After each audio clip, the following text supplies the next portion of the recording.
শুভ সকাল প্রিয় দর্শক।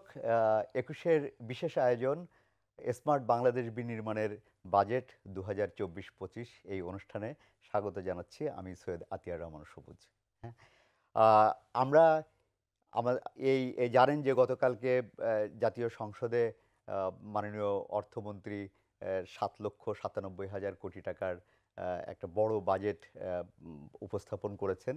যদিও এই বাজেটকে অনেকে সংকোচনমূলক বাজেট বলছেন, তারপরেও আমরা এই বাজেটের নানা বিষয় নিয়ে কথা বলতে চাই। কথা বলবার জন্য আমাদের স্টুডিওতে উপস্থিত রয়েছেন আমার সঙ্গে Dhaka chamber of commerce and ইন্ডাস্ট্রিজের প্রেসিডেন্ট জনাব আশরাফ আহমেদ। আমার সাথে রয়েছেন গবেষণা প্রতিষ্ঠান বিআইডিএস এর গবেষণা পরিচালক senior most doctor Manzur Hossain. আমার সাথে রয়েছেন এলআর গ্লোবাল বাংলাদেশের কান্ট্রি হেড রিয়াজ ইসলাম। আপনাদের সবাইকে স্বাগত এই অনুষ্ঠানে। আপনারা সবাই বাজেট দেখেছেন মোটামুটি সব বিষয়ে। আমরা এই আলোচনা শুরু করবার আগে আমরা একটু আমাদের সিনিয়র রিপোর্টার তহিদুর রহমানের একটা বাজেটের উপরে একটা মূল প্রতিবেদন রয়েছে, আমরা সেটা একটু দেখে নিতে চাই প্লিজ। আওয়ামী লীগ সরকারের টানা চতুর্থ মেয়াদের প্রথম বাজেট। বিকেল ৩টার কিছু আগে সংসদ নেতা ও প্রধানমন্ত্রী শেখ হাসিনার সাথে জাতীয় সংসদে প্রবেশ করেন অর্থমন্ত্রী আবুল হাসান মাহমুদ আলী। দিনের কর্মসূচি অনুযায়ী স্পিকার ডক্টর শিরিন শারমিন চৌধুরীর কাছে ২০২৪-২৫ অর্থ বছরের বাজেট উপস্থাপনের অনুমতি চান অর্থমন্ত্রী। ২০২৪-২৫ অর্থ বছরের প্রস্তাবিত বাজেট এই মহান সংসদে উপস্থাপনের অনুমতি প্রার্থনা করছি। মাননীয় স্পিকার, আপনাকে ধন্যবাদ। ধন্যবাদ মাননীয় মন্ত্রী, আপনাকে অনুমতি দেয়া হলো। পরে বাংলাদেশের ৫৩তম এবং অর্থমন্ত্রী হিসেবে নিজের প্রথম বাজেট উপস্থাপন করেন আবুল হাসান মাহমুদ আলী, যার আকার রেকর্ড ৭,৯৭,০০০ কোটি টাকা। আওয়ামী লীগের নির্বাচনী ইশতেহার অনুযায়ী সুখী সমৃদ্ধ উন্নত ও স্মার্ট বাংলাদেশ বিনির্মাণের অঙ্গীকারে প্রস্তাবিত বাজেটে পরিচালন ব্যয় ধরা হয়েছে ৫,৬,৯৭১ কোটি টাকা। আর বার্ষিক উন্নয়ন কর্মসূচি এডিপি সহ উন্নয়ন খাতে মোট ব্যয় বরাদ্দ ২,৮১,৪৫৩ কোটি টাকা। এমন কল্যাণের দ্বার উন্মোচিত হবে যেখানে প্রতিটি মানুষের সুখী ও সম্মানজনক জীবনের ন্যূনতম নিশ্চয়তা থাকবে। রেকর্ড ব্যয়ের লক্ষ্যমাত্রা বাস্তবায়নে ৫,৪৫,৪০০ কোটি টাকা আয় করতে চান অর্থমন্ত্রী। এর মধ্যে এনবিআর এর লক্ষ্যমাত্রা ৪,৮০,০০০ কোটি টাকা। এনবিআর বহির্ভূত কর থেকে আসবে ১৫,০০০ কোটি টাকা এবং কর ব্যতীত অন্যান্য খাত থেকে প্রত্যাশা করা হচ্ছে ৪৬,০০০ কোটি টাকা। রাজস্ব লক্ষ্যমাত্রা পূরণ হলেও অনুদান বাদে ঘাটতি থাকছে ২,৫৬,০০০ কোটি টাকা, যা মোট জিডিপির ৪.৬%। এবারও ঘাটতি পূরণ হবে দেশি বিদেশি ঋণে। বিদেশ থেকে ১,২৭,২০০ কোটি টাকা ও ১,৩৭,৫০০ কোটি টাকা নেওয়া হবে ব্যাংক ব্যবস্থা থেকে। সঞ্চয়পত্র বিক্রির লক্ষ্য ১৫,৪০০ কোটি টাকা। উন্নয়ন সহযোগীরা ভর্তুকি কমানোর পরামর্শ দিলেও ভর্তুকি ও প্রণোদনা খাতে বরাদ্দ থাকছে ১,২০,৫৮৫ কোটি টাকা, আর সুদ পরিশোধে ব্যয় হবে ১,১৩,৫০০ কোটি টাকা। নতুন বাজেট বাস্তবায়ন হলে ৬.৭৫% জিডিপি প্রবৃদ্ধির আশা করেন অর্থমন্ত্রী। নির্বাচনী ইশতেহারে আমরা মোট ১১টি বিষয়ে বিশেষ অগ্রাধিকার দিয়েছি, যার মধ্যে রয়েছে দ্রব্যমূল্য সকলের ক্রয় ক্ষমতার মধ্যে রাখার জন্য সর্বাত্মক প্রচেষ্টা চালিয়ে যাওয়া, আর মূল্যস্ফীতি ৬.৫% নামিয়ে আনার প্রত্যাশা করছেন তিনি। উচ্চ মূল্যস্ফীতি হ্রাস করা এবং জ্বালানি নিরাপত্তা নিশ্চিত করা, এই সব কিছুর মধ্যে সরকারের ভিশন 41 বাস্তবায়ন তথা স্মার্ট বাংলাদেশ গঠনেও প্রস্তাবিত বাজেট সহায়ক শক্তি হিসেবে কাজ করবে বলছেন অর্থমন্ত্রী। তৌহিদুর রহমান, ২১ টেলিভিশন, জাতীয় সংসদ প্রাঙ্গণ, ঢাকা। আমরা রিপোর্টটি দেখলাম। আমরা এখানে উল্লেখযোগ্য খুবই গুরুত্বপূর্ণ একটা বিষয় হলো যে মূল্যস্ফীতি কমানোর একটা খুবই চেষ্টা করেছে, লাগাম টেনে ধরার চেষ্টা করেছে এই অর্থমন্ত্রী। এবং এখানে জিডিপির প্রবৃদ্ধিও এটাও একটা গুরুত্বপূর্ণ সিগনিফিকেন্টলি উনি চেয়েছেন, প্রত্যাশা করছেন যে ৬.৭৫ যাতে হলো জিডিপির প্রবৃদ্ধি হয়। আমরা এই এই জায়গাটায় আসতে চাই আশরাফ আহমেদের কাছে যে আপনি বলবেন কি আমাদের যে এই বাজেট কেমন হলো, কতটা মূল্যস্ফীতির লাগাম টেনে ধরতে পারবে বলে মনে হচ্ছে? হ্যাঁ, ধন্যবাদ। খুব সহজ বাংলায় যদি বলি, এই বাজেটটা একটা খুব কঠিন একটা অর্থনৈতিক সময়ের মধ্যে আমাদের সময়োপযোগী বাজেট। সময়োপযোগী কেন বলছি তার কারণটা হচ্ছে, দেখুন, আমরা কিন্তু বহু বছর পরে দেখলাম যে আমাদের যে বাজেট ঘাটতি যেটা জিডিপির পার্সেন্টেজ অনুসারে কাজ করা হয়, হিসাব করা হয়, সেটা কিন্তু আসলে বহু বছর পরে অনেক খুব ড্রাস্টিক্যালি কমানো হলো। আপনার যদি মনে থাকে যে 2-3 বছর আগে এই আমাদের ডেফিসিটের লেভেলটা থাকতো 6.1 6.2 এরকমভাবে। গত বছর এটাকে নামিয়ে দেওয়া হয়েছিল 5.2 লেভেলে। এই বছর টার্গেটই করা হচ্ছে 4.6, যেটা আমাদের এক্সপিরিয়েন্স বলে যে এটা আসলে 4.2-তে নেমে যেতে পারে, যাওয়ার সম্ভাবনা সবচেয়ে বেশি। সো 4.2% বাজেট ডেফিসিট আসলে এক ধাক্কায় বলতে গেলে সংকোচনমূলক। এটার ফলে যেটা হবে যে মানি সাপ্লাই কমে যাবে সিস্টেমে। দিস উইল কমপ্লিমেন্ট আমাদের মনিটারি পলিসি, এবং এটার ফলে মানি সাপ্লাই কমিয়ে দিলে যেটা হবে যে ইনফ্লেশন কমতে বাধ্য। যেটা আমাদের জন্য যেটা আননোন, সেটা হচ্ছে কত দিনে কমবে এবং কতটুকু কমবে। যে কমবে এই ব্যাপারে কোনো সন্দেহ নেই, অর্থনীতি শাস্ত্রের হিসাব মতো এটা না কমার কোনো কারণ নেই। এটার সাথে সাথে এই বাজেটের আরও কতগুলো ইউনিক দিক আছে, যেটা খুব এক সেন্সে খুব ইউনিক এবং নন ট্র্যাডিশনাল। আপনি যদি বাজেটের টার্গেট দেখেন, বাজেট কিন্তু গ্রোথ কিন্তু হয়েছে এবার মাত্র 5%। জি। ইনফ্লেশন অ্যাডজাস্ট করলে কিন্তু এটা প্রায় আপনার 4 থেকে 5% নেগেটিভ। জি। তো মানে গত বছরের তুলনায় কিন্তু এই বছর আসলে বাজেটের সাইজ আকার কম, ইনফ্লেশন অ্যাডজাস্ট করলে পরে। এটার মানে হচ্ছে যে আপনার সরকারি স্পেন্ডিংও যেমন কমানো হবে, রাজস্ব 16% নমিনালি বাড়ানোর টার্গেট করা হয়েছে। সেটা আসলে এমনিতেও আপনার এগেইন ইনফ্লেশন অ্যাডজাস্টমেন্ট করলে যে টার্গেটটা যে খুব বড় তাও না। এটা এই সমস্ত পার্সপেক্টিভে এটা অ্যাচিভেবল, কিন্তু এখানে অনেকগুলো সমস্যা আছে যেগুলো আমাদের, আপনি যদি দেখেন যে আমরা যত সমালোচনায় দেখছি তার মেজরিটি ফোকাস কিন্তু আসলে আপনার বাজেটের মধ্যে দিয়ে ঠিক করা সম্ভব না।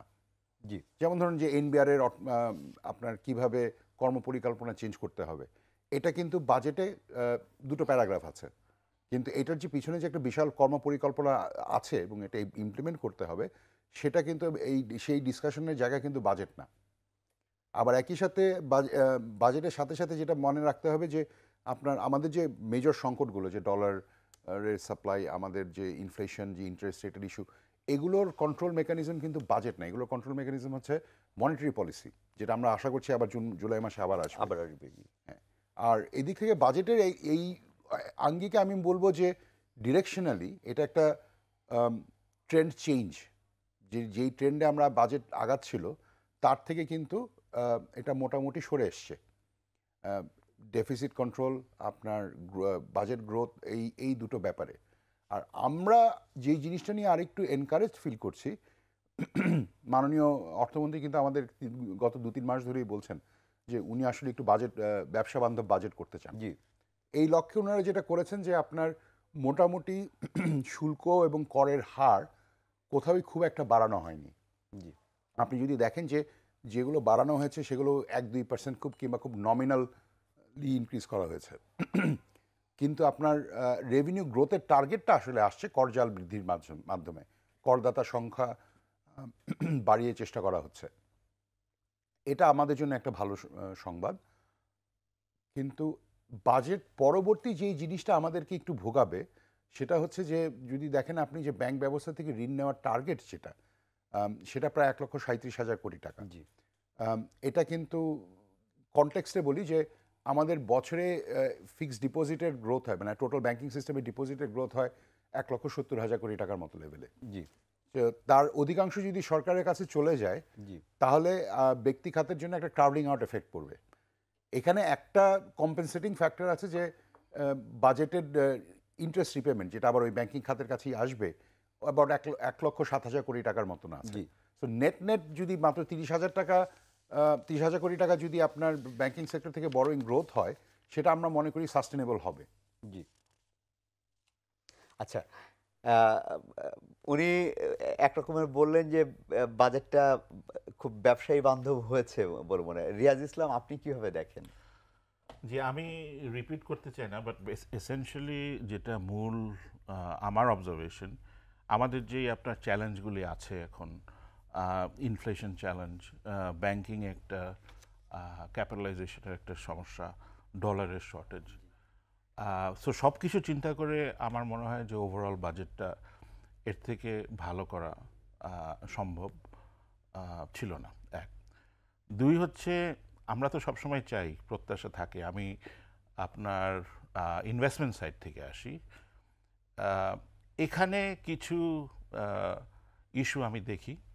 এক হচ্ছে আপনার লিস্টেড ভার্সেস আনলিস্টেড। এই সময় ধরেন আমাদের এমনি পুঁজিবাজার সাফার করছে গত 10 বছর ধরে। এখন এটার অনেক রিজন আছে, যে এখানে লিস্টেড ভার্সেস আনলিস্টেড কোম্পানির যে গ্যাপটা ছিল ওইটা আপনার কমানো হয়েছে। এক, দুই হচ্ছে শুনেন, ক্যাপিটাল গেইনস ট্যাক্স আলটিমেটলি দিতেই হবে, কিন্তু আমার মানে পার্সোনাল আয় করবে অথচ জি জি দিবে এটা না। করতে হবে। এখন ইন্টেনশন ইজ গুড, যে ধরেন 50 লাখের উপরে রিটেলদের দিতে হবে, কিন্তু I think timing is not right. মানে আমি আপনাকে বুঝাই যে এটার ধরেন স্টক মার্কেটে average there has not been much gain যদি আপনি দেখেন, সেখানে অ্যাকচুয়ালি কালেকশনের থেকে মেসেজিংটা আপনার নট রাইট। বিকজ আমরা তো চাই আরও লিস্টেড কোম্পানি আসুক, লিস্টেড কোম্পানি হলে আপনার অনেক ট্রান্সপারেন্সি বাড়ে, ট্যাক্স বাড়ে, এমপ্লয়মেন্ট ক্রিয়েট করে। সো এখান থেকে আমার এই অবজারভেশন আছে। হোপফুলি যারা আলটিমেটলি ডিসিশনটা নিবে এগুলো আপনার কনসিডার করবে। অন দ্য আদার হ্যান্ড ধরেন আইসিটি সেক্টরের ট্যাক্সটা আরও 3 বছর বাড়ানো হয়েছে, which is very very important, because technology will be the future. So এখানে এটা ভালো জিনিস। দ্বিতীয় জিনিস হচ্ছে আপনার ফার্মাসিউটিক্যালে কিছু ছাড় দেওয়া হয়েছে। তারপর আপনার ওই ট্রেডিং যেটা বলে, যে transfer of from products for manufacturing, এখানেও these are all positive. So overall আমার মনে হয় যে বাজেটটা ভালোই হয়েছে গিভেন অল দ্য কনস্ট্রেন্টস। কিন্তু এখন আমাদের ওই স্পেসিফিক যেই 3টা কনসার্ন আছে, একটা হচ্ছে ইনফ্লেশন, তারপর আপনার যেটা বললাম ব্যাংকিংয়ে কিছু সমস্যা আছে, আর ডলার। সো এখানে যে একটু আগে যিনি উনি সুন্দর মতো বললেন যে এখানে এনফোর্সেবিলিটি, লিকেজ, এইগুলি হচ্ছে মূল জিনিস যেগুলি আমাদের করতে হবে। এমনিতে উনি বললেন অলরেডি কন্ট্রাক্টরই আছে, কিন্তু এগুলো করলে আমরা অনেক ভালো করতে পারবো। ধরেন মিস ইউজ অফ প্রজেক্ট, একটা প্রজেক্টের দাম 1 টাকা, ওটা যদি আমরা 5 টাকায় করি, there is a lot of loss. So basically কনজিউমারদের ট্যাক্স না করে এই স্পেন্ডিংটা কন্ট্রোল করা খুব ইম্পর্টেন্ট, গুরুত্বপূর্ণ। ডক্টর মঞ্জুর হোসেন, আপনি তো এই লাইনেরই লোক, আপনি বিশ্লেষণ করবেন।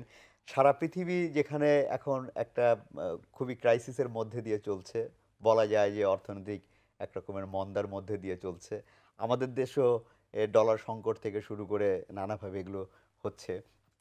এরকম অবস্থায় এই বাজেটটা কতটুকুন সময় উপযোগী বলে আপনার মনে না, হয়েছে? আমি মনে করি যে বাজেটটা সময়োপযোগী হয়েছে। একটা ক্রান্তিকাল বা একটা সংকটের মধ্যে যে প্রেক্ষাপটে একটা সংকোচনমূলক বাজেটই করা হয়েছে, খুব অ্যাম্বিশাস করা হয়নি। মূলত আমি বাজেটটাকে দেখি যে সামষ্টিক অর্থনীতির যে স্থিতিশীলতা আনয়নের লক্ষ্যে এবং বাজেটটা করা হয়েছে, যেখানে এক্সপেন্ডিচার এবং ইনকামের গ্যাপটা খুব বেশি বড় রাখা হয়নি এবং অন্যান্য বিষয়গুলোকে অ্যাড্রেস করা হয়েছে। তো এখন প্রশ্ন হলো যে এই বাজেট বাস্তবায়ন করা এবং সেই বাস্তবায়ন করে যথাযথ ফল আনয়ন করা, সেটা হচ্ছে গুরুত্বপূর্ণ। একটা বিষয় হলো যে আমরা ধরেন রেভিনিউ মানে আর্নিংটাকে যেভাবে টার্গেট করেছি এবং এক্সপেন্ডিচারকে তার মধ্যে 4.5% গ্যাপটা রেখেছি। হ্যাঁ, এখন রেভিনিউ আর্নিংটা এতটুকু হবে কিনা সেটা একটা প্রশ্ন। সেই প্রশ্নটার জন্য দেখা যাচ্ছে যে সরকারের এখানে প্রচুর উদ্যোগ আছে দেখা যায় এই বাজেটে, যাতে করে রেভিনিউ আর্নিংটা আরও বাড়ানো যায়। হ্যাঁ, সেই বাড়ানোর প্রেক্ষিতে বিভিন্ন রকমের পদক্ষেপ নেওয়া হয়েছে। তার মধ্যে কালো টাকা সাদার বিষয় আছে, সেটা পরের কথা। তো আরেকটা বিষয়ে যেটা আলোচনা আসলো যে মানুষ এখন যে বিষয়টা বেশি জানতে চায়, এই বাজেটের দ্বারা মূল্যস্ফীতি আরও বাড়বে কি কমবে বা কী হবে। সেদিক থেকে বাজেটে এটা একটা হচ্ছে যে বাজেটের যে বক্তব্য রেখেছেন মাননীয় অর্থমন্ত্রী, সেখানে উনি বলেছেন যে ওনারা মূল্যস্ফীতি নিয়ন্ত্রণে মূলত মুদ্রানীতির উপর বেশি জোর দিচ্ছেন এবং সেটা কন্ট্রাকশনারি মুদ্রানীতি চলছে। কিন্তু কথা হলো যে বাংলাদেশে যে মূল্যস্ফীতির ধরন সেটা কিন্তু পুরোটা মুদ্রানীতি দিয়ে ম্যানেজ করা সম্ভব নয়। তার কারণ হচ্ছে আমরা পুরোটাই ডিমান্ড ম্যানেজমেন্টের অংশ না। যেমন আমাদের এখন খাদ্য মূল্যস্ফীতি অনেক বেশি। খাদ্য মূল্যস্ফীতি কতটুকু মুদ্রাস্ফীতি দিয়ে বা মুদ্রাস্ফীতি কন্ট্রোল করে করা যাবে, মানে মুদ্রা সরবরাহ আমি যেটা বলতে চাচ্ছি, সেটা একটা প্রশ্ন সাপেক্ষ। সেখানে ফিসকাল পলিসি ও মানিটারি পলিসির একটা কোঅর্ডিনেশন দরকার। সেই কোঅর্ডিনেশনটা কেমন হতে পারে? যেমন ধরেন আজকে যদি খাদ্য মূল্যস্ফীতি সবচেয়ে বেশি হয়, এখানে দুটো বিষয়, একটা হচ্ছে সাপ্লাই চেইন ম্যানেজমেন্টের বিষয় আছে, কোথায় কোথায় সরবরাহজনিত কোনো সমস্যা আছে কিনা সেই জায়গাগুলোকে দেখার জন্য মানে বাজারে যে যোগান এবং চাহিদা সেটার ঘাটতিটা কোথায় যাবে, ইম্পোর্ট করা হবে কি করা হবে না, কোন জায়গায় কতটুকু ট্যারিফ বসানো হবে কি হবে না, সেই গাইডলাইনটাও ফিসকাল পলিসির অংশ। এবং সেই ক্ষেত্রে আমি দেখছি যে খাদ্য সংক্রান্ত যত ধরনের প্রোডাক্ট আছে সেখানে কোনো নতুন কোনো ট্যারিফ আরোপ করা হয়নি এবং আগে যা ছিল খুবই কম সেগুলো রাখা হয়েছে। আরেকটা হচ্ছে আমি যেটা আমার কাছে একটু চিন্তার বিষয়, সেটা হচ্ছে যদিও আমি দেখলাম যে ওভারঅল যে ভর্তুকি সেটা কিন্তু এবারও বাড়ানো হয়েছে, বরং কমেনি। কিন্তু তারপরেও এনার্জি সেক্টরে যেটা বলা হচ্ছে যে প্রতি মাসে এনার্জি প্রাইস মানে বাড়ানো হবে, এরকম একটা ঘোষণা দেওয়া হচ্ছে, যেটা আমরা অর্থনীতিতে বলি যে মূল্যস্ফীতির প্রত্যাশাটা কিন্তু এর দ্বারা বেড়ে যায়। আপনি কত টাকা বাড়ালেন সেটার চাইতে বড় কথা না, কিন্তু একটা জনগণের মধ্যে একটা প্রত্যাশা তৈরি হচ্ছে যে এটা বাড়তেছে। এনার্জি প্রাইস বাড়া মানে হচ্ছে আপনার ইকোনমি ওয়াইড একটা ইম্প্যাক্ট আছে, সেটা হচ্ছে ট্রান্সপোর্টেশন কস্ট বাড়ে, প্রোডাকশন ইনপুট কস্ট বাড়ে, সব ধরনের জিনিস বাড়ে। তো এই জায়গাটা আরও কৌশলী হওয়ার দরকার আছে যে এনার্জি প্রাইস কি অলওয়েজ আপওয়ার্ড অ্যাডজাস্টমেন্ট হবে না মাঝে মধ্যে ইন্টারন্যাশনাল মার্কেটের সাথে মিলিয়ে নিচে বা কমানো বাড়ানো যা হবে, তাহলে কিন্তু সেই জিনিসটা একটা হতে পারে। সোশ্যাল সেফটি নেটের কাভারেজটা বা অ্যালোকেশনটা বাড়ানো হয়েছে, উইচ ইজ গুড। এটা সাধারণত মূল্যস্ফীতির যে একটা প্রভাব দরিদ্র শ্রেণীর উপর সেটা কমাতে কিছুটা হলেও হয়তো সহায়তা করবে। টিসিবি বা ওপেন মার্কেট অপারেশনগুলো চলবে, এটা একটা বিষয় হলো। তো সেদিক থেকে হয়তো আরও বেশি কিছু প্রত্যাশা করা যেতে পারতো।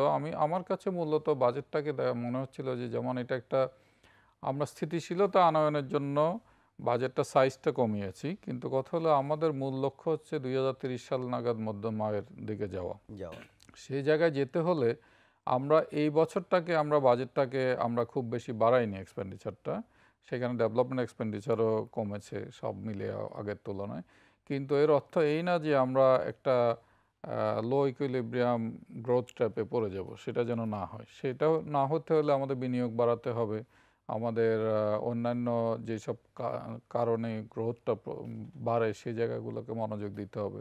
তো সেই জায়গাটায় আমি ওনার সাথে একমত যে যতটুকুই আমরা এবার মানে খরচ করার চিন্তা করছি বিশেষ করে উন্নয়ন খাতে, সেটার যেন গুণগত মান যেন বজায় রাখতে পারি, সেখানে যেন আমরা অতিরিক্ত খরচ না হয় এবং সেখানে যেন আমরা যথাযথ রিটার্নটা পাই, সেখানে যেন ওয়েস্টেজটা না হয়, করাপশনটা না হয়, তাহলে কিন্তু অল্প বিনিয়োগেও কিন্তু অনেক বেশি গ্রোথ অর্জন করা সম্ভব। আমাদের যেটা টার্গেট আছে 6.5%, 6.25%, সেরকম একটা গ্রোথ টার্গেট পেতে পারি।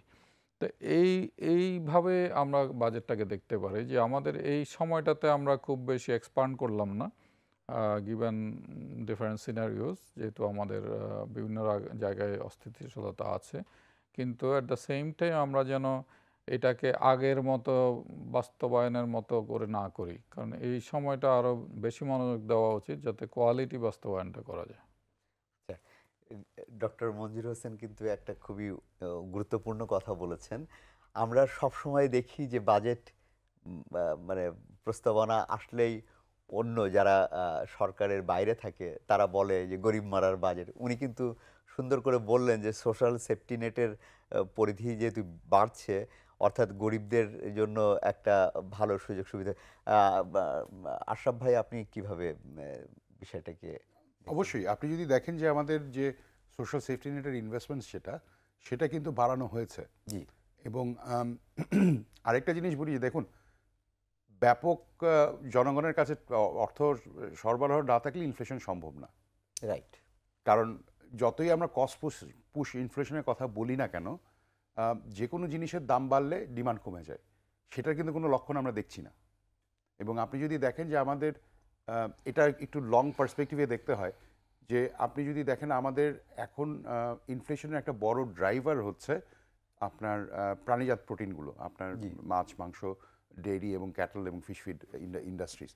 এই পার্টিকুলার সেক্টরগুলোতে আপনার প্রাইস বাড়ার দুটো কারণ আছে। এক হচ্ছে আপনার ফুডের ইনপুট যেটা, অ্যানিম্যাল ফিড যেটা, সেগুলোর দাম বেড়ে গেছে, এগুলো মোটামুটি পুরোটাই ইম্পোর্টেড হয়। জি। দ্বিতীয়ত হচ্ছে এটার ডিমান্ড কিন্তু ম্যাসিভলি বেড়েছে। আপনি যদি 20 থেকে 30 মানে 1990-94 সনের থেকে হিসাব করেন কিংবা গত 20 বছরের হিসাব করেন, দেখবেন যে একটা বড় অংশ মানুষ অ্যাবসলিউট দারিদ্র্য থেকে বেরিয়ে এসছেন লোয়ার মিডল ইনকামে।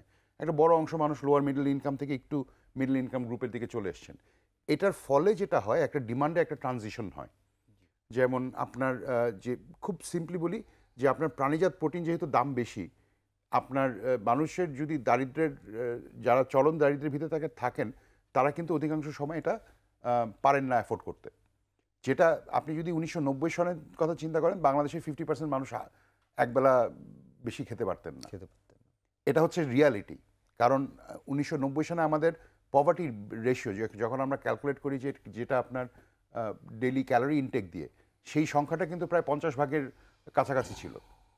সেটা কিন্তু আজকে 10-15 ভাগে নেমে এসছে। তার মানে হচ্ছে বাকি 40% কিন্তু has graduated from absolute poverty to lower income. Lower income মানে হচ্ছে ওনার ডিমান্ড বেড়েছে। এই যে ওয়াইড স্প্রেড যে ডিমান্ডের যে ইনক্রিজ যেটা আমাদের, কিন্তু আপনি যদি দেখেন যে পোলট্রির আউটপুট কিন্তু কয়েক গুণ বেড়েছে, কিন্তু তারপরেও কিন্তু আমরা সাপ্লাইটা করে কুলাতে পারছি না। যেটার কারণে এই যে there is also a demand pull, এবং শুধু যে কস্ট পুশ আছে তা না, এই ডিমান্ড পুলও কিন্তু টু অ্যান্ড লার্জ এক্সটেন্ট ইনফ্লেশনের জন্য দায়ী। এবং এটা সম্ভব হয় যখন ইকোনমিতে যখন মানি সাপ্লাই বাড়ে, তখন মানুষের হাতে টাকা থাকে এবং তখন এই ডিমান্ডগুলো বাড়ে, ইনফ্লেশনটা বাড়ে। এই বছরের দেখুন, আমি যেটা মনে করি যে আমাদের এই যে এই ইস্যুগুলো, যে সরকারি খরচের দক্ষতা বাড়ানো দরকার, এফিসিয়েন্সি বাড়ানো দরকার, এই ব্যাপারগুলো যেমন থাকা দরকার, তেমনি আর ফান্ডামেন্টাল অনেকগুলো জিনিস আছে যেগুলো আসলে ঠিক বাজেটের ফরম্যাটে অ্যাড্রেস করাটা সম্ভব না। যেমন ইনফ্লেশন কন্ট্রোলের জন্য কিন্তু আপনাকে মনিটারি পলিসির উপর ডিপেন্ড করতেই হবে। কিন্তু করার পরেও আমাদের কিছু জিনিস মাথায় রাখতে হয়। যেমন ধরুন ইন্টারেস্ট রেট মেকানিজম আমেরিকাতে যেভাবে কাজ করে, আমেরিকান ইকোনমিতে যেভাবে কাজ করে, বাংলাদেশ ইকোনমিতে সেই একইভাবে কাজ করে না। তার সিম্পল কারণ হচ্ছে আমেরিকান ইকোনমিতে ব্যাংকিং সেক্টরের লোনের প্রায় 70-80% হচ্ছে আপনার কনজিউমার লোন, যেখানে ইন্টারেস্ট রেট বাড়লে পরের দিন আপনার ডিসপোজেবল ইনকাম কমে যায়। আমাদের মানে আপনার যেহেতু লোনের ঋণের কিস্তি বেড়ে যায়, কিস্তি বেড়ে গেলে আপনার বেতনের থেকে আসলে ডিসপোজেবল ইনকাম কমে যায়। আমাদের কিন্তু ব্যাংকিং সেক্টরে হিসাবটা সম্পূর্ণ উল্টা। আমাদের প্রায় 90% লোন হচ্ছে আপনার ব্যবসা বাণিজ্য এবং এই সমস্ত ক্ষেত্রে, মাত্র 10% লোন হচ্ছে কনজিউমার লোন।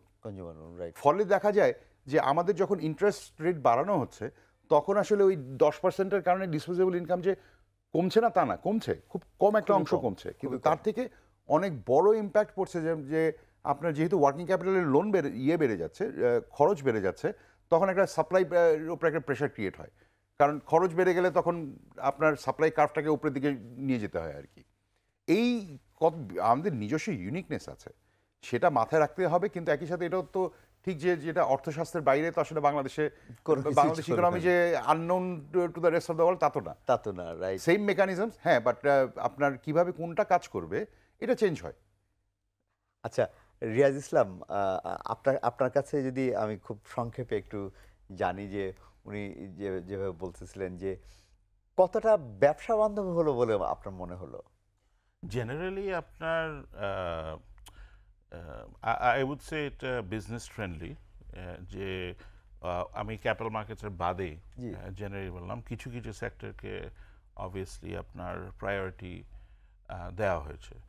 সো এখন আমার মনে হয় যে ডিসকাশনটা আমরা একটু করলাম, যে এখানে ফেয়ারনেসের ব্যাপার আছে। সো বেসিক্যালি যেটা যদিও এটা বাজেটের বাইরে, ধরেন এখানে ট্যাক্সেশনের ইস্যু আছে, যে যারা আপনার ট্যাক্স প্রপারলি দেয় তাদের উপর যেন অত্যাচার না হয়, এক।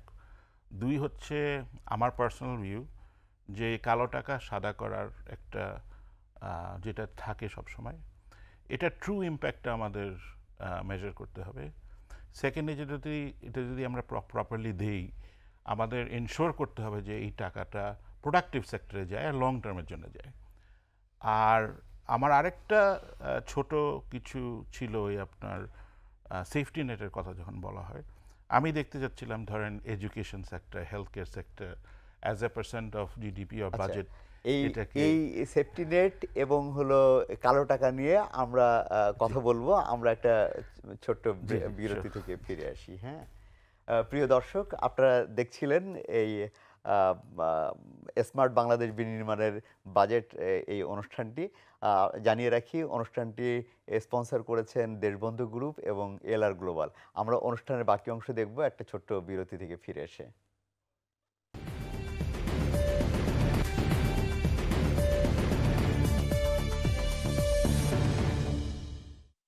আবারও স্বাগত ২১-এর বিশেষ আয়োজন স্মার্ট বাংলাদেশ বিনির্মাণের বাজেট।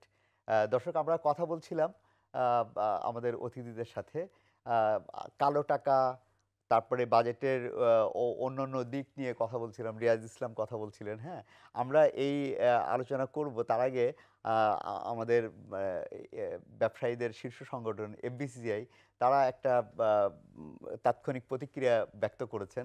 আমরা একটু প্রতিক্রিয়াটা, এফবিসিসিআইয়ের প্রতিক্রিয়াটা দেখে নিতে চাই। এইবার আপনারা দেখেছেন যে বিলো 5% কিন্তু এইবারের বাজেটে 4.6% এই বাজেট কিন্তু প্রস্তাবনা দিয়েছে। এটা আমি মনে করি যে এই বাজেটটা অবশ্যই সরকার এটা যৌক্তিক এবং বাস্তবসম্মত। এটা আমার মনে হয় যে এটা বাস্তবায়নযোগ্য। আমাদের যে বাজেট ঘাটতি, যে অর্থায়ন, সেখানে যেমন ব্যাংকিং খাতের ওপর থেকে ঋণ নেওয়ার যে একটা টার্গেট দেওয়া আছে, সেটা আসলে আমরা মনে করি অনেক বড়, এবং এই টার্গেটটা যদি সম্পূর্ণভাবে নেওয়া হয়, সেক্ষেত্রে বেসরকারি খাতে ঋণ প্রবাহের উপর একটা বড় ধরনের চাপ পড়বে। আমরা একই সঙ্গে এফবিসিসিআইও দেখলাম এবং ঢাকা চেম্বারেরও বক্তব্য, প্রতিক্রিয়া, তাৎক্ষণিক প্রতিক্রিয়া আমরা দেখে ফেলেছি। হ্যাঁ, ধন্যবাদ। আমাদের সঙ্গে ঢাকা চেম্বারের প্রেসিডেন্টও রয়েছে। আমরা রিয়াজ ইসলামের যে জায়গা থেকে শেষ করেছিলাম, হ্যাঁ, আপনি বলছিলেন একটু সেফটি নেট নিয়ে কথা বলতে চাচ্ছিলেন। সেফটি নেট নিয়ে, সেফটি নেটের পরিধি তো এবার বাড়িয়েছে। হ্যাঁ, এবং ডক্টর মঞ্জুর হোসেন বলেছেন যে সেফটি নেটের পরিধি বাড়ার কারণে অলরেডি দারিদ্রতার ক্ষেত্রে, দারিদ্র নিরসনের জন্য অনেকটা ভূমিকা রাখবে। আপনি বলছিলেন, বলেন। জি, আমি ওনার সাথে একই মত। আমি যেটা বলছিলাম যে কয়েকটা সিমিলার গোল যেগুলো আমি মনে করেছিলাম, ধরেন এডুকেশন প্লাস হেলথ কেয়ারে আরও কিছু আপনার অ্যালোকেশন দেওয়া, বিকজ ওই টেকনোলজিতে আমি দেখেছি এটা দেওয়া হয়েছে। এখানে আমার মনে হয় যে এটা, আমি জানি যে এমার্জেন্সি হেলথ কেয়ারে কিছু বেনিফিট দেওয়া হয়েছে অলরেডি, বাট আমার মনে হয় যে হেলথ অ্যান্ড এডুকেশন আমাদের দেশের ফিউচার ডিটারমিন করবে। এই জন্য আমি মনে করি এখানে আপনার আরও দেওয়া উচিত ছিল। এক, দুই হচ্ছে ভাই যেটা বললেন, হুইচ ইজ ভেরি ইম্পর্ট্যান্ট, আপনি যখন গ্যাস, ফিউয়েল এগুলো যখন আপনার বাড়ান, এটা অটোমেটিকলি ইনফ্লেশনারি ইম্প্যাক্ট হবেই। হ্যাঁ, এখন দ্য কোয়েশ্চেন ইজ যে এটা বাড়ার জন্য ডিমান্ড ডিস্ট্রাকশন হবে কি না, so it will be interesting to see যে এটা নেট ইম্প্যাক্ট কোথায় আসে। কারণ আলটিমেটলি যদি এটা আমাদের সেফটি নেট যেটা আমরা করছি ওনাদেরকে এফেক্ট করে, ওনাদের পারচেসিং পাওয়ার ডিমিনিশ করে, তাহলে কিন্তু জিনিসটা আপনার ভালো হবে না, বিকজ একদিক দিয়ে ইনফ্লেশন কন্ট্রোল হবে, আরেকদিকে ডিমান্ড ডিস্ট্রাকশন হবে। সো এনিওয়ে, আমার মনে হয় যে যেটা আমি এই দুইটা ছিল। আরেকটা হচ্ছে যে উইচ ইজ ভেরি ইম্পর্ট্যান্ট, ডিসিসিআইয়ের যেটা বললেন ওনারা, যে crowding out effect is very very, at least from the investment side. আপনি যদি গভর্নমেন্টই যদি টাকাটা নিয়ে নেয়, তারপরে যদি এটা প্রপারলি ইউটিলাইজ না হয়, এক, আর দুই হচ্ছে যদি যারা আপনার প্রাইভেট সেক্টরে আছে, যারা এমপ্লয়মেন্ট ক্রিয়েট করে, যারা আপনার ট্যাক্স দেয়, যেটা এখান থেকে এটা ডিপ্রাইভ হবে। সো দিস ইজ সামথিং খুবই ইম্পর্ট্যান্ট, যে আমাদের কেয়ারফুলি ন্যাভিগেট করতে হবে। স্পেশালি আপনি যদি দেখেন ব্যাংকিংয়ে কিন্তু আপনার ক্যাপিটাল শর্টফল আছে। সো এটা আই এম শিওর যারা বাজেট আপনার ডিসাইড করেছে যে এগুলো খুবই ফাইনভাবে দেখতে হবে, মনিটর করতে হবে, so that the budget is actually effective. Doctor Manzur Hossain ও রিয়াজ ইসলাম যেমন বলছিলেন, আমরা একটু দেখলাম, আমার কাছে কিছু ফিগার আউট আছে। এই শিক্ষা এবং প্রযুক্তি খাতে গতবারের তুলনায় বেশ 2%-এর মতো বাড়িয়েছে। হ্যাঁ, আগে 12% কাছাকাছি ছিল, এবার সেটা 14% মতো করেছে। 1,11,000 কোটি টাকার মতো হচ্ছে এই শিক্ষা এবং প্রযুক্তি খাতে বাড়িয়েছে। আপনার কি মনে হয় যে এটা যথেষ্ট? প্রথমত হচ্ছে যে এই মানে যদি 10%-এর নিচে যাই বাড়ে সেটা আসলে নেগেটিভ গ্রোথ প্রকৃতপক্ষে, এটা খুব বেশি না। এখন সমস্যা হলো শিক্ষা বা স্বাস্থ্য অন্যান্য ক্ষেত্রে আমরা যে সমস্যাটা দেখি সবসময়, সেটা হচ্ছে যে আসলে খরচ করার জায়গাটা বা আপনার ভিশনটা, সেটা যদি একটা ব্রডার পলিসি ফ্রেমওয়ার্কের আওতায় না হয়, তাহলে যেটা হয় যে তাদেরকে টাকা অ্যালোকেশন দিলেও বা সরকারের পক্ষ থেকে চাওয়া হয় যে তোমরা প্রস্তাব দাও থাকে, তাদের মেজরিটি দেখবেন যে আপনার বিল্ডিং বানানোর ক্ষেত্রে বেশি ইন্টারেস্টেড বা অন্যান্য কিছু। কিন্তু কথা হলো যে গুণগত মান শিক্ষা বলেন, স্বাস্থ্যের বলেন বাড়ানোর জন্য যে জায়গাগুলো দরকার, সেই জায়গাগুলোর জন্য লং টার্ম ভিশনের বিষয় আছে। সেই ভিশনটাকে ফলো করে, যেমন 85-year প্ল্যান ছিল, সেখানে কি কি টার্গেটগুলো ছিল সেগুলো ধরে যদি বাজেটের বরাদ্দ বাড়ানো যেত, আমরা যেটা বলে মানে এক্সপেন্ডিচার অ্যাবজর্পশন ক্যাপাসিটিটাই আমাদের অনেক সেক্টরের নাই, যে তাদেরকে চাইলেও টাকা দিলেও খরচ করতে পারে না, খরচ করলেও কোথায় করবো সেটা সেই জানে না। আমরা তো প্রত্যেক বছর এডিপিতে বাড়তি দেখি। না, বাড়তি দেখা যায়, কিন্তু কথা হলো অনেকে বলে শিক্ষা খাতে কেন বরাদ্দ কমে। এখন কথা হলো শিক্ষা খাতে কোন জায়গায়, যেমন আমি মনে করি যে শিক্ষা খাতের সব লেভেলের শিক্ষকদের বেতন বাড়ানো দরকার, তাদের জন্য আলাদা একটা শিক্ষা কমিশন করা দরকার। সেই জায়গাগুলোতে রিফর্মসগুলোর কথা যদি না শুরু করা হয়, তাহলে আপনি শুধু বিল্ডিং বানানো, বেতন বাড়ানোর সামান্য 5% 10% বাড়ানো, এটার দ্বারা কিন্তু এইসব সেক্টরে গুণগত মান উন্নয়ন হবে না। সেটা হচ্ছে প্রথম কথা। দ্বিতীয় কথা আমি বলতে চাই যে আমি আবার আসি, আমি বেসিক জিনিসগুলো ওই সময় খুব বেশি বলিনি, বাজেটের স্ট্রাকচারটা নিয়ে। একটা হচ্ছে বাজেটের এবার কর আদায়ের হার যেটা ধরা হয়েছে, এটা ওভারঅল হিসাব করলে ট্যাক্সের 10% টু মানে 10% of tax two GDP ratio, যেটা IMF আশা করছে যেটা করবে। এখন প্রশ্ন হলো যে আমাদের বর্তমানে এটা রেট হচ্ছে 8% বা তারও নিচে, যেটা আমরা এশিয়ার মধ্যে সবাই বলে থাকি এটা যে আমাদের সবচেয়ে কম ট্যাক্স আদায়ের হারটা বাংলাদেশে। এখন প্রশ্ন হলো যে IMF কিছু আমাদের কোয়ান্টিটিভ টার্গেট দিয়েছে, যেটা আমার আপত্তি আছে, যে এটা 10% করতে হবে, রিজার্ভ $15 বিলিয়ন বা $24 বিলিয়ন রাখতে হবে, এই সাবসিডি কমিয়ে। তো আমরা আশা করি তাদের কাছ থেকে তারা কিছু লং টার্ম পলিসি রিফর্মসের জায়গাটা দেখাবে। আমরা কিভাবে করব সেটা হচ্ছে সময়ের ব্যাপার। আপনি আজকে ধরেন কালো টাকা সাদার মাধ্যমে এবং 10% আদায় করতে হবে, যার কারণে আমি এই সুযোগটা দিচ্ছি, এটা আমি ব্যক্তিগতভাবে নৈতিকভাবে সমর্থন করি না। কিন্তু আমি মনে করি যে বর্তমান যে একটা ক্রান্তিকাল চলছে, সে ক্রান্তিকাল এই জন্য বলছি যে করোনা পরবর্তী যে সমস্যাগুলো ফেস করছি, যার কারণে মানুষের আয় কমেছে, বিজনেসের আয় কমেছে, যার কারণে ট্যাক্স রেভিনিউ কমছে কিছুটা।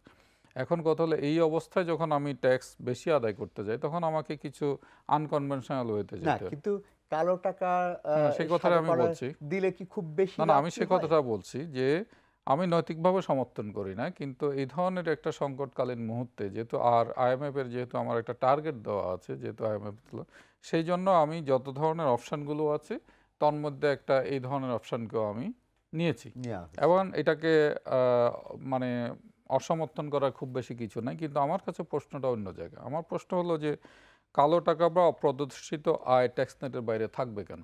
তার মানে আমার NBR এর নিশ্চয় ক্যাপাসিটি বা দক্ষতা বা অন্য জায়গায় ঘাটতি আছে, তাহলে যার কারণে তারা এদেরকে ধরতে পারছেন না। দ্বিতীয় হচ্ছে যে এই ধরনের মানে অন্যায় করে যদি কারো টাকা থেকে থাকে, তাহলে তার বিরুদ্ধে একটা ড্রাইভ তো ইমিডিয়েটলি সাথে সাথে নিতে হবে। আপনি যদি একটা ক্রেডিবল থ্রেট না দেন যে তুমি এই ড্রাইভটা চলমান থাকবে, আইনশৃঙ্খলা বাহিনী হতে সব ধরনের পানিশমেন্ট হবে তুমি যদি না দাও, এই ফাঁকে তুমি এই সুবিধাটা নিতে পারো, এটা যদি না থাকে, আপনি যে ভলান্টারিলি বলেন যে আশ্রয় দিলে দাও না দিলে নাই, এটা কিন্তু সমাজে অন্যরকম একটা মেসেজ যায়। একটা হচ্ছে যে যারা দিচ্ছে না তারা দেওয়ার কোনো প্রয়োজন মনে করছে না, যেটা অতীতে যে সময়গুলো দেওয়া হয়েছে খুব বেশি লাভ হয়নি। কিন্তু যদি এটার সাথে যদি একটা ড্রাইভ থাকে, যে এটা কন্টিনিউয়াস ড্রাইভ থাকবে, এটা একটা সুবিধা দিলাম, সুবিধাটা না নিলে কিন্তু তোমার পানিশমেন্ট হবে, তুমি ধরা গেলে। এই ধরনের যদি কাজ করা হয় তাহলে আমি মনে করি এটা সুবিধাজনক। দ্বিতীয় হচ্ছে যে আমি এখনও ট্যাক্সের যে আমরা লোয়ার লেভেলটা রেখেছি, আমি যদি ইনফ্লেশনও অ্যাডজাস্ট করি এটা আরও বেশি হওয়া উচিত ছিল, কারণ সাধারণ মানুষ এদের দ্বারা ক্ষতিগ্রস্ত হবে কিছুটা, তাদের ডিসপোজেবল ইনকাম কমে যাবে।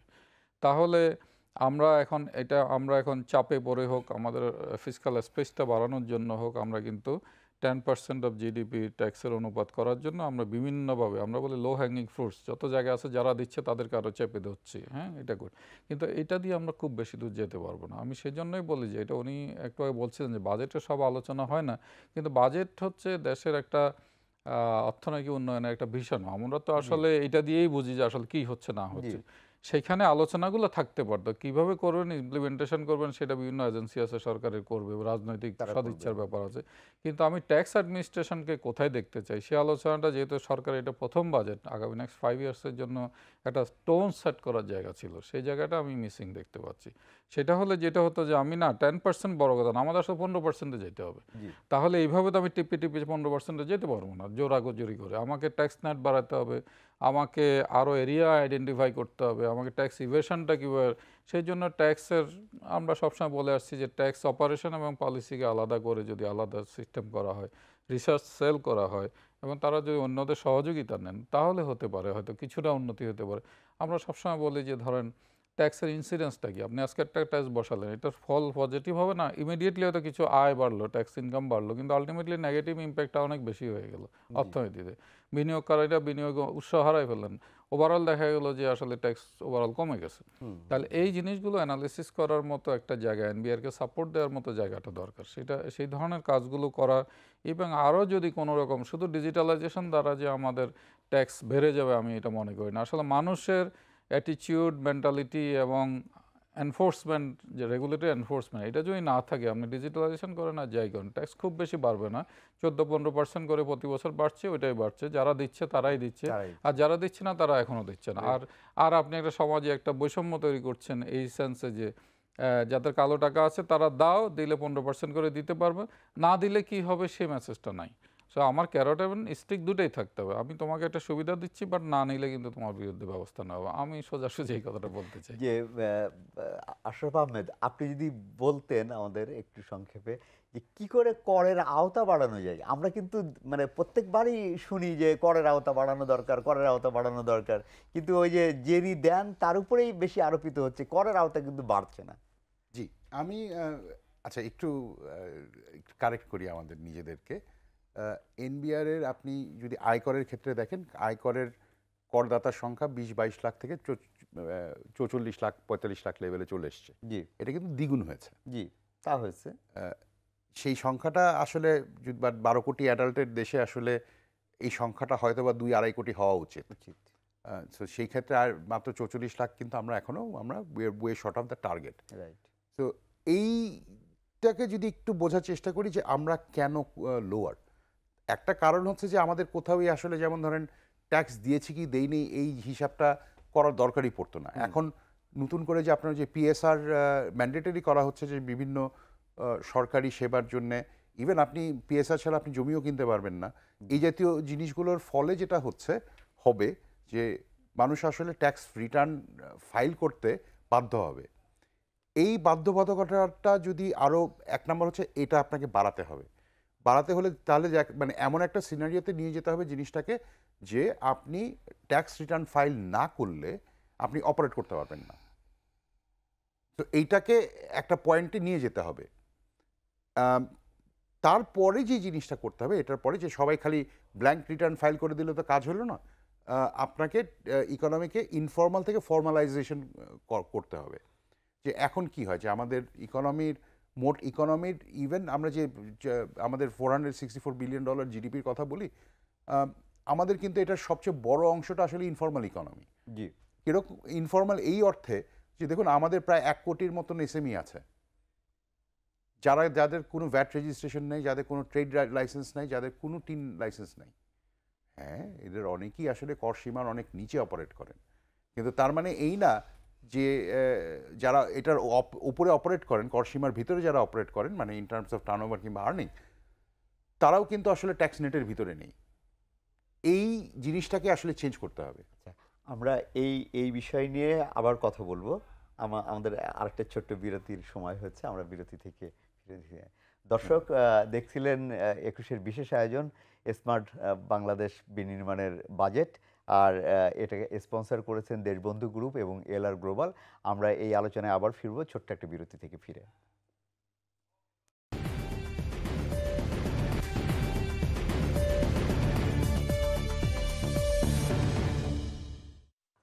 আবার স্বাগত ২১-এর বিশেষ আয়োজন স্মার্ট বাংলাদেশ বিনির্মাণের বাজেট পর্যালোচনা।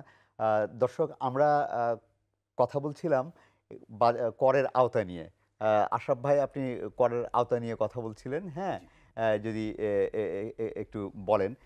কিন্তু তার আগে আমরা একটু দেখব যে কালকে বাজেট প্রতিক্রিয়া হিসাবে যে সিপিডি, আপনারা জানেন গবেষণা প্রতিষ্ঠান সিপিডি, ওরা সবসময় একটা প্রতিক্রিয়া দিয়ে থাকে। আমরা সিপিডির একটু প্রতিক্রিয়া দেখে নিতে চাই। অর্থনীতির বিভিন্ন মূল সূচকগুলির লক্ষ্যমাত্রা দেওয়া হয়েছে। সেই সূচকগুলির দিকে যদি তাকান, সেই সূচকগুলি কি আসলে বাস্তবসম্মত? সেখানে দেখবেন জিডিপির লক্ষ্যমাত্রা কি 6.75%। তারপরে বিনিয়োগের লক্ষ্যমাত্রা, ব্যক্তি খাতের বিনিয়োগ, এরকম সবগুলো ক্ষেত্রে কিন্তু যে লক্ষ্যমাত্রাগুলি দেওয়া আছে এইগুলোর সাথে কিন্তু বাস্তবতার তেমন ছোঁয়া নেই। এমনকি মূল্যস্ফীতিরও যেটা লক্ষ্যমাত্রা দেওয়া আছে। আমরা সিপিডির প্রতিক্রিয়া দেখলাম, হ্যাঁ, যে জায়গাটায় বলছিলেন করের আওতা বাড়ানো এবং সিপিডির প্রতিক্রিয়া নিয়ে আমরা পরে কথা বলবো। করের আওতা নিয়ে, করের আওতা বাড়াতে গেলে দেখুন ব্যাপারটা হচ্ছে এরকম যে আপনার করের আওতা আপনাকে বাড়াতেই হবে, এবং সেটার জন্য দুটো ফ্যাক্টর আছে। একটা হচ্ছে করদাতার সংখ্যা বৃদ্ধি করা, স্ট্রেট সবাইকে নিয়ে আসা নেটের ভিতরে। 2 নাম্বার হচ্ছে ট্যাক্স ইভেশন কমানো। সেকেন্ড প্রসেসটার জন্য কিন্তু আসলে শুধু যে আপনার টিন ক্রিয়েট করলে হবে তা কিন্তু না, আপনাকে আসলে ট্রান্সপারেন্সি বাড়াতে হবে। এবং আপনি যদি দেখেন যে এই যে বিভিন্ন ইনসেন্টিভ দেওয়া হচ্ছে যে আপনার ক্যাশলেস ট্রানজাকশন করার জন্য, এগুলো করলে যেটা হবে যে আপনি যদি ক্যাশ টাকায় ট্রানজাকশন না করে যদি ডিজিটাল সিস্টেমে কিংবা ব্যাংকিং সিস্টেমে করেন, তখন এটা গ্র্যাজুয়ালি পুরো সিস্টেমটাই আসলে ট্রান্সপারেন্ট হয়ে যায়। এইটা হচ্ছে এটা কিন্তু আপনার ব্রডার সেন্স অফ অটোমেশনের পার্ট। এটা স্মার্ট বাংলাদেশেরও একটা স্মার্ট বাংলাদেশ, বিকজ আপনি যদি দেখেন যে আপনার পুরো ইকোনমি চলছে ডিজিটাল সিস্টেমে, ডিজিটাল পেমেন্ট সিস্টেমে কিংবা ডিজিটাল ফাইন্যান্সিয়াল সার্ভিসেসে, তখন যেটা হবে যেটা পুরোটাই ট্রান্সপারেন্ট। রাইট, ট্রান্সপারেন্ট হয়ে গেলে কে কোত্থেকে কত টাকা ইনকাম করছেন এটা তো খুব সহজে ডিটারমিন করা যায়, যেটা এখন অসম্ভব। সো এই কারণেই আসলে আমরা মনে করি যে ডিজিটালাইজেশনটা খুব জরুরি, অটোমেশনটা খুব জরুরি। এতে ট্যাক্সও বাড়বে এবং হলো দুর্নীতিও কমবে। ট্যাক্স বাড়বে, দুর্নীতি কমবে, ট্যাক্সের এফিসিয়েন্সি বাড়বে, আপনার কস্ট কমে যাবে, তো কালেকশন কস্ট কমে যাবে। আচ্ছা, ধন্যবাদ আপনাকে সুন্দর একটা পরামর্শ দেওয়ার জন্য। আশা করি সরকার নিশ্চয়ই এগুলো বিবেচনা করবেন। রিয়াজ ইসলাম, আপনি তো পুঁজিবাজারের লোক, ক্যাপিটাল মার্কেটের একটা বিশাল স্টেক, আপনারা স্টেক হোল্ডার। যদি একটু বলেন যে কি পেলাম আমরা এই বাজেটে ক্যাপিটাল মার্কেট নিয়ে, পুঁজিবাজার নিয়ে। জি, ওইটা আমি বলবো, বাট একটু আমি অ্যাড করতে চাই যে ট্যাক্স নেটের কথা বলছেন, যে আমাদের আপনার এখানে ডিজিটালাইজেশন আছে, তারপর আপনার ট্রান্সপারেন্সি আছে, কিন্তু আমার মনে হয় যে এখন আমাদের সময় এসছে ধরেন কিছু কিছু দেশের মডেল স্টাডি করা। ধরেন সিঙ্গাপুর, যেখানে আপনার ফ্ল্যাট ট্যাক্স আছে, সিম্পলিফিকেশন করে দেওয়া, এনফোর্সমেন্ট বাড়ানো, এগুলোতে করলে ধরেন আমার মনে হয় যে মাচ ইজিয়ার হবে যে যে আপনার ট্যাক্স নেটটা বাড়ানো, সো বেসিক্যালি ইটস একটা ইনসেন্টিভ থাকতে হবে, প্লাস ট্রান্সপারেন্সি আর হ্যাসেল ফ্যাক্টর এগুলো কমাতে হবে। এটা আমি জাস্ট অ্যাড করতে চাচ্ছিলাম। আচ্ছা, পুঁজিবাজারের ব্যাপারে আমার মনে হয় যে আরও কিছু করা উচিত ছিল, কারণ আপনার পুঁজিবাজার একটা দেশের মানে ফাইন্যান্সিয়াল প্লামিংয়ের মধ্যে একটা খুবই ইম্পর্টেন্ট পার্ট। আমরা প্রাইমারিলি আপনার bank dependent, debt dependent. So এখানে যেটা করা হয়েছে, ভালো জিনিস করা হয়েছে যে বাড়ানো হয়নি, উইচ ইজ ভেরি পজিটিভ। কিন্তু আমার মনে হয় যে আমিও not totally oppose to the capital gains tax idea, কিন্তু আপনার আমাদের বিনিয়োগকারী অথবা বিনিয়োগের জন্য যে ভালো ভালো কোম্পানি আসতে হবে, এটা বিরাট বড় সমস্যা বাংলাদেশে। এখানে আপনার ট্যাক্স ইস্যু আছে, হ্যাসেল ফ্যাক্টর আছে, অনেকগুলোই আছে। সো এটা আমার মনে হয় স্ট্র্যাটেজিক্যালি আরেকটু চিন্তা করে করা উচিত ছিল, because we actually want good companies to come. অনেকে আপনার আসতে চায় না মার্কেটে, প্লাস এটা গভর্নমেন্টের থেকে একটা কিছু ব্যাকিং দেওয়ার সম্ভব ছিল, সাম কাইন্ড অফ, যারা লং টার্ম ইনভেস্টমেন্টে যাবে তাদের একটা incentive, provided this is on the right sector. ধরেন এগ্রিকালচার হতে পারে, টেকনোলজিতে যদিও আছে, আরও ধরেন আমরা গার্মেন্ট ম্যানুফ্যাকচার অথবা গার্মেন্ট আরএমজি থেকে কিন্তু এখানে শিফট করি নাই। এখানে অনেক প্রফেশনালিজম আনা, এখানে আপনার ওই সেক্টরগুলোকে অনেক বাড়ানোর অনেক স্কোপ ছিল। ধরেন কিছু কিছু ইনোভেটিভ কাজ হচ্ছে, কিন্তু আজকে আপনি দেখেন ফেয়ার গ্রুপ ফোন বানানো শুরু করেছে, আমি তারপরে নিউজ পেপারে পড়ি ইলেকট্রিক কার। সো এইগুলিতে যদি আমরা আরও not necessarily capital markets but investment related আরও ভেরি স্পেসিফিক আপনার ইনসেন্টিভ দিতাম, আমার মনে হয় এটা ভালো হতো। সো ওভারঅল আমি জাস্ট সাম আপ করতে চাই যে একটা জিনিস আমার ভালো লাগে না, যেটা লিস্টেড ভার্সেস আনলিস্টেডের গ্যাপটা কমানো হয়েছে।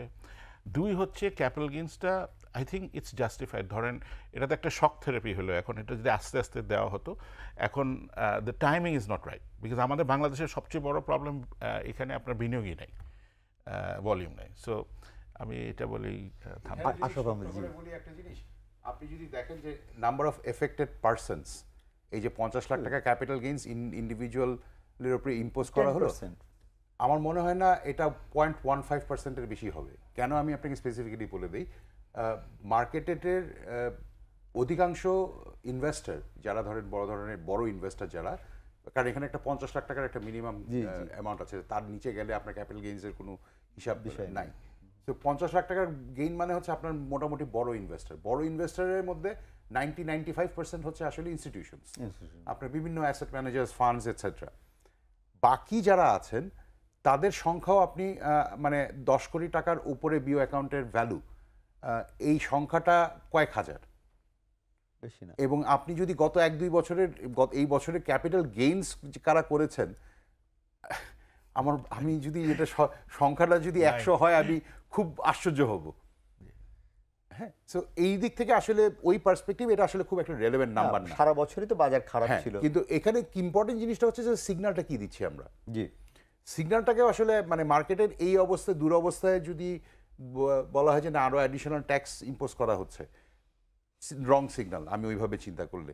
কিন্তু যেই সিগন্যালগুলো আসলে আসা দরকার ছিল, যেমন সরকার কিন্তু কথা বলছে যে সরকারের ঋণের জায়গায় সে ক্যাপিটাল মার্কেটকে কিছুটা হলেও ব্যবহার করা হবে। এটার মানে হচ্ছে আপনি মানে আর কিছু না, আমরা যদি সরকার যদি সঞ্চয়পত্র ইস্যু করতে পারেন, সেই সিমিলার কাইন্ড অফ ইনস্ট্রুমেন্টস কিন্তু আপনার 1/10 খরচে ক্যাপিটাল মার্কেটের থ্রুতে করা সম্ভব।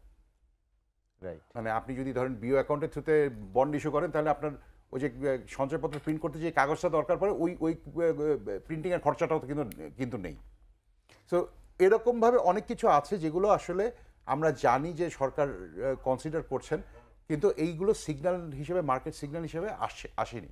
আমরা আরেকটা জিনিসও দেখলাম যে সর্বশেষ অল্প কিছুদিন আগেই মাননীয় প্রধানমন্ত্রী বলেছেন যে সরকারের অনেকগুলো প্রতিষ্ঠানকে পুঁজিবাজারে তালিকাভুক্ত করবার জন্য। তো আমরা যারা পুঁজিবাজার নিয়ে কাজ করে তাদের অনেকের প্রত্যাশা ছিল যে অন্তত এরকম কোনো বিষয় থাকবে আর কি, এরকম কিছু তো আমরা দেখলাম না। এটা আছে, মানে সেটা আমি বলার চেষ্টা করছি, সরকার কিন্তু এই বিষয়ে অনেক কিছু করার চেষ্টা করছেন, কিন্তু এই সিগন্যালগুলো গতকালকের বাজেটে আসেনি এবং এটা মার্কেটে ম্যাগনিফাইডও হয়নি। তো এটা একটা বড় একটা ইনফরমেশন গ্যাপের ইস্যু আছে। আবার ইনফরমেশন গ্যাপ বলছি ঠিকই, যে সরকার যতক্ষণ না আসলে অ্যাকচুয়ালি কাজগুলো করছেন, সরকারের প্ল্যানিং স্টেজে থাকলে কিন্তু এটা আসলে খুব একটা কাজে দিল না। যখন এটা মাঠে নামবে তখন হবে। এবং এটা যে শুধুমাত্র যে সরকারি সংস্থার, মানে আমাদের তিতাস গ্যাস কিংবা আপনার পিজিসিবির মতো একুইটি ইস্যু করতে হবে, ব্যাপারটা তো তা না। সরকার কিন্তু ব্যাপকভাবে বন্ড ইস্যু করতে পারে। আমাদের যেমন আশুগঞ্জ পাওয়ার কোম্পানির একটা বন্ড ছিল, এখনো আছে মার্কেটে, it's doing fairly well. Return wise যদি আপনি দেখেন, এটা কিন্তু মানে কনসিস্টেন্টলি ভালো রিটার্ন দিয়েছে। সো এইরকম অনেক কিছু কিন্তু যেটা আছে, যেটা হচ্ছে, কিন্তু সেটা আসলে যে প্রায়োরিটি হিসাবে যেটাকে ঘোষণা করা দরকার, যেটা মার্কেট সিগন্যালিং দরকার, সেই জিনিসটা কিন্তু আমরা ঠিক ভালোভাবে করতে পারি না। এটা তো বাজেটে আমরা প্রত্যাশাও করতে পারি। আচ্ছা, যেহেতু আমরা প্রত্যাশা করতে পারি, এটা বাজেটের প্রত্যাশা করবো কিনা এটা ইজ এ কোয়েশ্চেন মার্ক। ঠিক আছে, আমরা এই সব বিষয়গুলো নিয়ে আরো কথা বলবো। আমরা আবার একটা বিরতির সময় হয়েছে। হ্যাঁ, মঞ্জুর হোসেন নিশ্চয়ই ক্যাপিটাল মার্কেট নিয়ে তেমন কিছু বলবেন না? হ্যাঁ, আমরা ঠিক আছে, আমরা এরপরে বলবো। দর্শক দেখছিলেন দেশবন্ধু গ্রুপ এবং এলআর গ্লোবালের সৌজন্যে স্মার্ট বাংলাদেশ বিনির্মাণের বাজেট। আমরা এই আলোচনায় আবার ফিরবো একটা ছোট্ট বিরতির পর।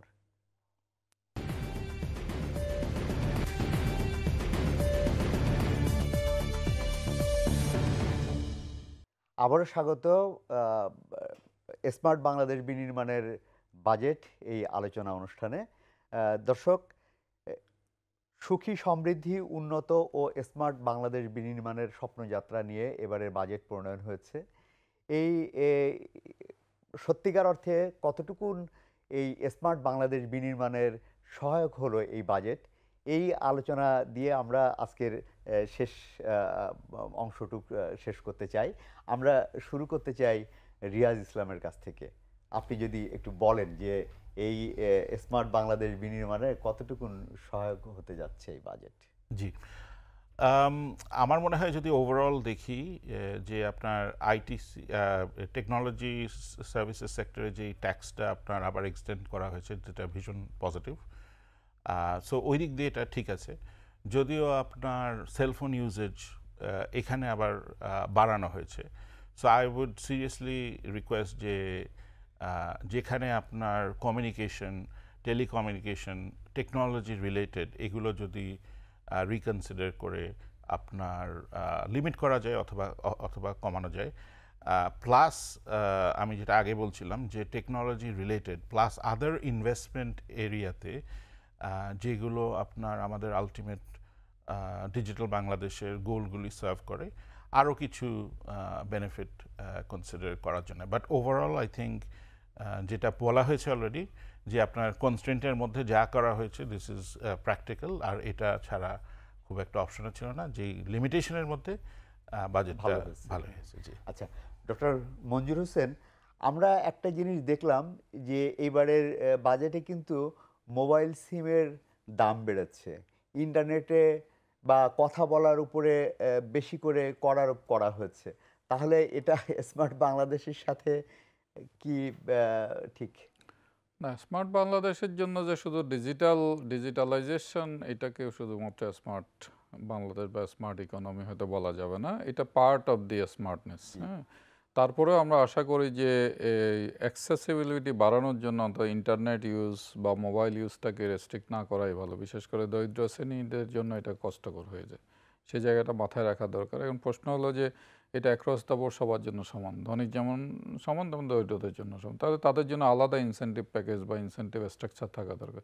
হয়তো বা গ্রামে এখন ব্রডব্যান্ড চলে গেছে, তাহলে বিভিন্ন এলাকা ভিত্তিক গ্রাম ভিত্তিক হয়তো ওয়াইফাই হটস্পট করে দেওয়া যেতে পারে ফ্রি, যাতে ইন্টারনেটে লোকজন যাতে কথা বলতে পারে সেটা যাতে ইজি করা যায়, সেই জায়গাগুলো দরকার ছিল। আমার মনে হয় এটা একটু চিন্তা করার বিষয় যে আসলে আমরা ইউজেজ এবং অ্যাক্সেসের জায়গায় হাত দিচ্ছি। আর স্মার্টফোন এখন প্রায় 47% মতো লোকজনের হাতে আছে। এটা যদি আপনি না বাড়াতে পারি, সেখানে আমি জানি না এবার ট্যাক্স স্ট্রাকচার কী, সেটা যদি না হয় তাহলে কিন্তু আপনার স্মার্ট হওয়ার জায়গাটা তো থাকছে না। সুতরাং এই জায়গাগুলো দরকার আছে। আইটি সেক্টরকে কিছুটা রেসপেক্ট দেওয়া হয়েছে, সেটা ভালো। অ্যাট দ্য সেম টাইম আমি মনে করি ডিজিটাল ডিভাইডটা কমানোর জন্য দরিদ্র শ্রেণীদেরকে বা দরিদ্র জনগোষ্ঠী বা রুরাল জনগোষ্ঠীদেরকে যাতে আরও বেশি করে স্মার্ট ডিভাইস পেতে পারে, স্মার্ট ডিভাইস ইউজ করে ইন্টারনেট কম খরচে ইউজ করতে পারে, লোকজনের সাথে কথা বলতে পারে, ইনকাম বাড়াতে পারে, সেই জায়গাটা একটা দেখা দরকার। আর আমি আমার কনক্লুডিং রিমার্কসে আমি বলতে চাই যে আসলে আমরা এবার বাজেটটা একটু কম করেছি আসলে আয় কম করার লক্ষ্য থেকেই, মানে অথবা বেশি ব্যয় বা বেশি ঋণ যাতে না করতে হয়, তো ইকোনমির স্টেবিলিটি যাতে নষ্ট না হয়, সেই দিকটা মাথায় রেখেই আমি বলবো যে আয়ের যেই ধরনের বিভিন্ন রকম পদক্ষেপ নেওয়া হয়েছে সেটা দিয়ে আমরা যতটুকু প্রক্ষেপণ করা হয়েছে আয় সেটা পারবো কি না আমি জানি না পুরোপুরি। তো অ্যাট দ্য সেম টাইম আমাদের এই স্বল্প বা ছোট আকারেই বলবো, যেহেতু এটা ওইভাবে বড় হয়নি আগের বছরের তুলনায়, সেই এর মধ্যেও যাতে বিনিয়োগের অপরচুনিটিটা নষ্ট না হয়, ব্যাংকিং সেক্টর থেকে এমনভাবে ঋণ যাতে না নেওয়া হয় যাতে করে প্রাইভেট সেক্টরের বিনিয়োগের জায়গাটা সংকুচিত হয়। অ্যাট দ্য সেম টাইম আমাদের এখন যেমন ট্যাক্স এক্সপেন্ডিচার কাট করার জন্য বলা হয়েছে অনেক জায়গায়, অর্থাৎ ট্যাক্স রিবেটগুলো উঠিয়ে দেওয়া হচ্ছে। তা আমাদের বিদেশি বিনিয়োগ যাতে আরও বেশি করে আসে সেই জায়গাগুলোকে আরও অ্যাপ্রিসিয়েট করা দরকার এবং সেই পদক্ষেপগুলো নেওয়া দরকার।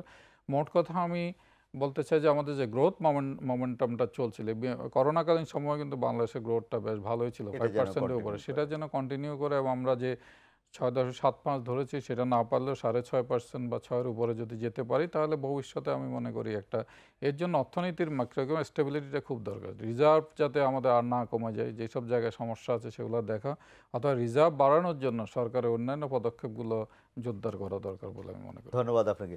সর্বশেষ খুবই সংক্ষেপে আশরাফ আহমেদের কাছ থেকে একটু সংক্ষেপে বলতে গেলে আমাদের যেই ভুলটা আমরা করছি সেটা হচ্ছে, দেখুন, মুদ্রাস্ফীতি মুদ্রাস্ফীতি নিয়ন্ত্রণ অর্থনীতির একমাত্র উদ্দেশ্য না। আমরা যদি আসলে ভবিষ্যৎ না দেখতে পারি, যদি বিনিয়োগ করতে না পারি, অর্থনীতিকে যদি গতি দিতে না পারি, তাহলে আজকের মুদ্রাস্ফীতি নিয়ন্ত্রণ করতে গিয়ে যদি আমরা অর্থনীতিকেই মেরে ফেলি তাহলে তো আসলে কাজ হবে না। এবং এইটা আসলে যে সরকারের উপরে যেমন একটা অস্বাভাবিক চাপ সৃষ্টি করা হয়েছে মুদ্রাস্ফীতি নিয়ন্ত্রণের জন্য, কিন্তু এবং অর্থমন্ত্রীও কিন্তু মুদ্রাস্ফীতি নিয়ন্ত্রণের জন্যই বাজেট দিয়েছেন। এই বাজেটে যেটা নেই সেটা হচ্ছে যে আমরা আমাদের অর্থনৈতিক প্রবৃদ্ধির গতি ধরে রাখতে ইনভেস্টমেন্টটা কিভাবে করব। এটা বাজেটের সময় সম্ভবও না।